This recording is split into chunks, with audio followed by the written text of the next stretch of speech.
Profe, buenas tardes. Este video es para explicar la unidad número 4 que se centra en esta, en cuáles son los riesgos en un proyecto, cómo debemos tratarlos, cómo debemos preverlos, cómo debemos enfrentarlos. Pues la mayoría sabemos que sin depender de esos factores externos o esos factores internos que puedan afectar los objetivos, siempre existen unas organizaciones, no importa su tamaño, pueden ser pequeñas, pueden ser grandes. De igual manera, esos factores se les llama riesgos. Esos riesgos se pueden dividir de muchas maneras. Hay muchos tipos de riesgos. Hay riesgos estratégicos, que son los que pues pueden afectar las metas como tal. Por lo general pueden ser corporativas y que pueden darse a causa de la toma de decisiones erradas provenientes de factores externos. Existe otro riesgo que es el riesgo operativo. El riesgo operativo pues es el que se puede dar también como resultado de las operaciones como tal de las compañías. Hay riesgos de fraude, tanto interno como externo. Hay riesgos con clientes, hay riesgos con productos, hay riesgos de fallas tecnológicas, de fallas comerciales, inclusive a los activos, por lo general físicos en las compañías. Existen los riesgos reputacionales, que son los que se vienen dando como afectación al buen nombre de la compañía. Los riesgos financieros, que son aquellos que dan como resultados eventualidades con perjuicios económicos para la compañía. También los riesgos públicos, que son pues como todas las situaciones que pueden causar un efecto negativo en cualquier persona estando afuera de las instalaciones de la empresa. De acuerdo a los momentos se pueden clasificar ya en potenciales o en residuales. Los potenciales son aquellos que tienen la posibilidad de ocurrir adversamente, afectando a futuro ese proyecto. Y los residuales son los que permanecen en vigencia, los que se mantienen, los que en cualquier momento pueden ocurrir, tomando o dando como consecuencia algunas acciones, eh, mitigando tal vez las probabilidades de que ese riesgo residual se convierta en uno potencial. Existen muchas maneras de poder tener una dinámica de manejo con esta prevención del riesgo, y tiene unas consecuencias que van directamente ligadas al proyecto que se esté trabajando en la compañía. No necesariamente tiene que ser al inicio o en el nacimiento estratégico de una compañía, sino sin importar de pronto el tiempo que lleve de actividad, eh, siempre se van a estar desarrollando paulatinamente estos proyectos. Pueden generar muchos cambios en los requisitos que ya se habían pactado en el proyecto. Pueden generarse cambios en las condiciones de pronto sociales, económicas, éticas, ambientales. eh, Inclusive pueden llegar a incorporar de una manera tardía algunas condiciones que ya fueron pactadas para el desarrollo de ese proyecto en cualquiera de los ámbitos que acabo de mencionar. Existen también desconocimientos totales o parciales de algunas partes de ese proyecto que también pueden gestionarse para ser un poco más conocedores de algunas materias, y es allí donde intervienen unas personas específicas para encargarse y mitigar esas situaciones donde existan relaciones directas para el buen manejo de esas etapas del proyecto. También pueden presentarse obviamente etapas que no estén completas dentro del mismo y que en el desarrollo o en el tiempo de desarrollo de ese proyecto nos podamos dar cuenta que algo hace falta. Una persona con cierta capacidad, una herramienta, un programa que nos pueda ayudar a crear valor o a sobrevalorar eso que ya teníamos como en marcha. Hay otro tema o subtema dentro de la unidad que son los métodos cuantitativos y los métodos cualitativos en la administración de los riesgos. Existen metodologías generales donde pues no dividimos ni los riesgos ni las metodologías. Son fases que definen las políticas de los riesgos, donde van otros subtemas como la tolerancia al riesgo de los proyectos, las políticas de gestión del riesgo, el nombramiento de unos responsables que se encargan de mantener vigente esa política. Eh, Puede haber otro subtema que es la identificación del riesgo y el análisis de los diferentes escenarios. Allí vemos la prospectiva y el análisis por escenario como tal.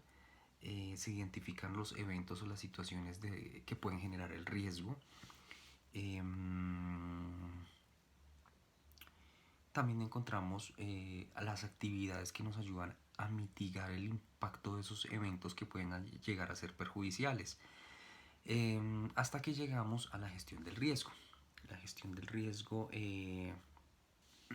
ya sea después de haber conformado una estructura como tal, haber analizado unas variables que nos llevaron hasta allí, definiendo diferentes indicadores de riesgo, identificando a qué riesgo pertenece, asignando los responsables, como lo decía anteriormente, capacitando a las personas involucradas para que puedan manejarlo y gestionar tal vez los eventos que no están conformes o que no se están adaptando como tal a ese proyecto, para gestionarlo con acciones preventivas, a su vez correctivas, y que puedan seguir su camino hasta llegar a la consolidación.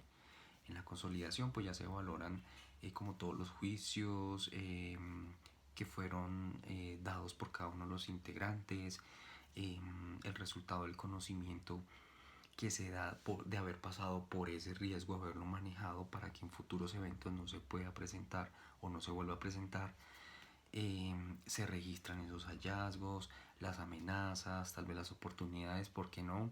Las inconformidades, cómo se manejaron para volver las conformidades, y de ahí se comunica a los diferentes agentes esos resultados con las acciones que pues ayudaron a mitigar los resultados de esa amenaza. En cuanto pues a los métodos cualitativos, eh, no sé,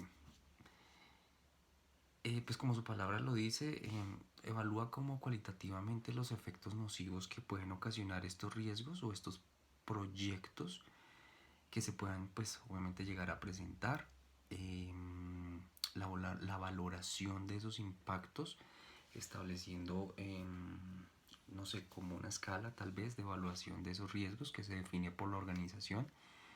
Eh, Estas valoraciones pueden llegar a ser insignificantes, pueden llegar a ser menores, pueden llegar a ser moderadas, graves o, pues en el peor de los casos, catastróficas. Que pues en este ejemplo ya la catastrófica es un daño irrecuperable en el proyecto que no se podría cambiar, que lo afecta de tal manera hasta el punto en que amenaza la supervivencia de ese proyecto y de quienes lo puedan integrar. Se manejan distintas posibilidades en cuanto a los sucesos que estén involucrados eh, con este tipo de administraciones. Sucesos que sean ciertos, fijos, o sea, que siempre tengan que estar ocurriendo, los imposibles, que son los que prácticamente nunca ocurren, los idénticos, complementarios, eh, los contrarios, inclusive los excluyentes. El nivel de la exposición del riesgo en la pirámide que vemos en la unidad 4, pues vemos que pueden ir desde los nulos hasta los muy altos. Nulo, bajo, moderado, alto, muy alto. Nulo, bajo, moderado, alto y muy alto, exacto.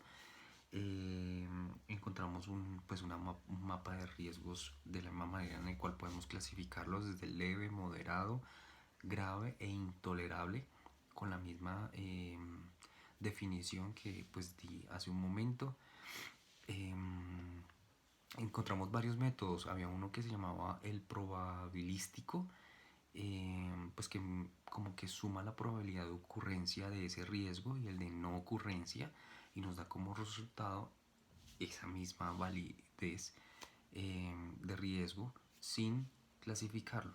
Nos va a dar siempre cuál puede ser el suceso a manejar. Bueno, mmm, tanto los cuantitativos como los cualitativos nos aportan estrategias que nos obligan a solucionar ese riesgo, que pueden ser o cuantificables, que pueden ser que se pueden prever, eh, no solamente por poderse palpar, contar, tener en cuenta, porque pues los cualitativos de la misma manera se pueden manejar.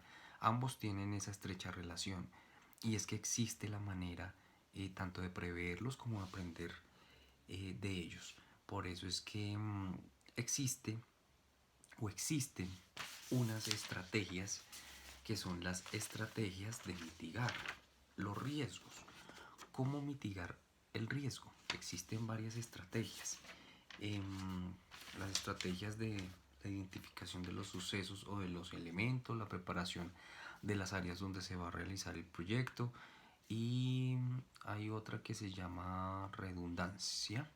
¿Okay? La estrategia primera, que es la identificación de los sucesos o los elementos de iniciación, eh, pues aquí los riesgos vemos que son causados por agentes internos o externos que de una forma intencional o no intencional están terminando de afectar el desarrollo del proyecto. Causan fallas en los procesos del proyecto, causan correcciones, inclusive una, dos o hasta tres veces de la forma en que se esté manejando la ocurrencia del proyecto. Y la idea es utilizar técnicamente la identificación de este suceso para poder de manera previa prepararnos eh, para no caer tal vez en ellos. ¿Como cuáles riesgos? Pueden presentarse fallas en la ejecución de los procesos, en la aplicación de los procesos, en la planeación de los mismos. Eso si hablamos de factores internos de desarrollo. Si hablamos de los externos, pues ya miramos factores ambientales. Pueden ser fenómenos naturales como, no sé, la lluvia, los terremotos, los incendios, algunos como no, eh, aquellos sucesos que están dirigidos como a sabotear el desarrollo de estos. No sé, podemos hablar de perjuicios por medio de robo, perjuicios por agentes que están directamente interesados en el no desarrollo de ese proyecto, eh, sabotaje a la tecnología que se está utilizando. Entonces hablamos de algunos factores que están interviniendo y que se convierten en riesgo, pero que a su vez por medio de la estrategia eh, de la identificación de sucesos podemos preverlos. Listo, o podemos por lo menos, no, si no preverlos, mitigarlos. La segunda estrategia de la que habíamos hablado hace un momento era la preparación de las áreas vulnerables. Aquí pueden incidir de pronto los factores externos. Eh, si existen alertas que estén dirigidas a áreas donde requieran intervención directa en alguna fase de ese proyecto, eh,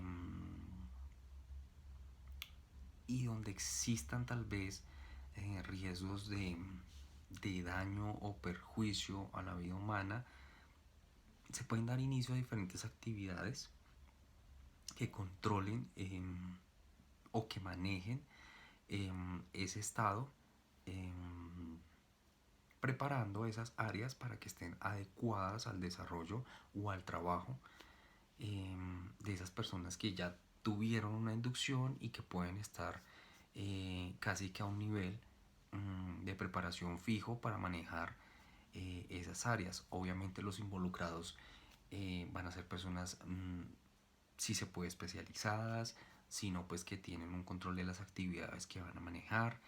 Eh, Podemos encontrar elementos de protección, de protección pasiva, de protección activa, que son los que se relacionan directamente a la exposición del riesgo. Pueden tener efectos mitigantes, por ejemplo, en la protección pasiva, que puedan ser muy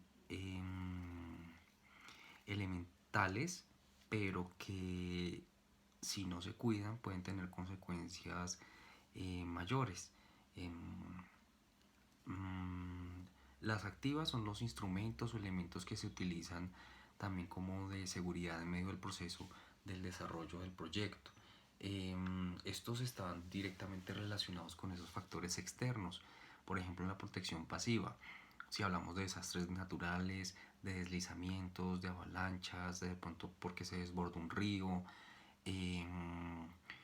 esa pasiva se refiere a la protección que mitigue un poco caso tal se ocasione un evento que afecte estos puntos que acabo de nombrar. Y la protección activa se aplica directamente de pronto a a los eventos ya de riesgo interno, pensaría yo, o es la opinión que tengo con respecto a cómo relacionar la estrategia 1 con la estrategia 2.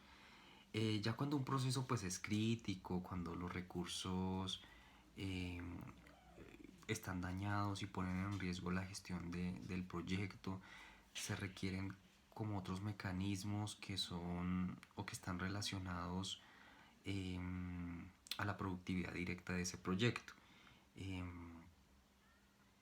Son elementos, o se le llama estrategia redundante, protege esos recursos.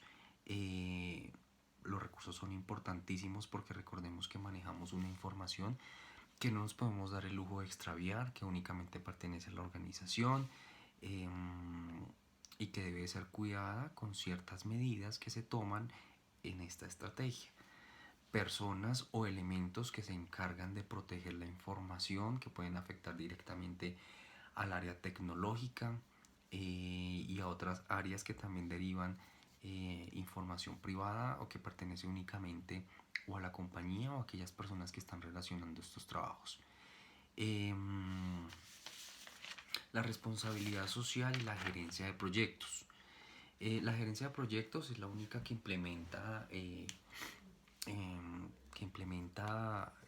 mejora, mantiene los esquemas de responsabilidades de los proyectos. Se cuentan con herramientas de gerencia que son pues como normas de calidad, guías internacionales de responsabilidades sociales, guías que están totalmente estructuradas para que se puedan orientar esas acciones del proyecto. Voy a, a citar de pronto algunas responsabilidades sociales del proyecto de las que me acuerde. Asuntos de los consumidores, derechos humanos, medio ambiente, gobernanza, por citar algunas. La gerencia debe estar consciente pues que existe una legislación actual que es cada vez más exigente con la estructuración de estas normas, que se deben presentar todas en orden, que existen unos métodos de administración que ya fueron nombrados de esos riesgos y que la idea siempre va a ser como preservar y construir un entorno amigable tanto con el medio ambiente si se está trabajando allí como con el medio social que es donde se está realizando pues como las prácticas de la operación. El fortalecimiento que se puede dar con esas prácticas depende no solo de las herramientas que vayamos a utilizar para mitigar los riesgos, sino de el manejo que estén dando estas personas para manejar, pues el manejo que se esté dando internamente. Esto es un manejo no solamente gerencial, pero sí donde se puedan dar directrices a personas que están integrando interesadamente este proyecto, que puede ser la comunidad misma, en algunas ocasiones el Estado y en muchas de las ocasiones las empresas. Entonces es importantísimo tener en cuenta que si estamos gerenciando un proyecto, tenemos la posibilidad de generar estrategias que puedan prever y que a su vez puedan mitigar los riesgos. Por eso es importantísimo no solo ser un experto en la materia, sino hacer caso a aquellos que saben de la materia y que están dispuestos siempre a llevar a cabo hasta el final, al pie de la letra, este tipo de programas que solo nos traen beneficio a todos, a mí como empleado o como independiente y a un colectivo como tal, que se refiere a la estructura de la compañía como tal. Profe, este es el resumen, traté de hacerlo lo más rápido posible, el tema es algo extenso, muchas gracias por la oportunidad de tratar una exposición tal vez de esta manera. Mi nombre es Anderson Cortés, muchas gracias y salud.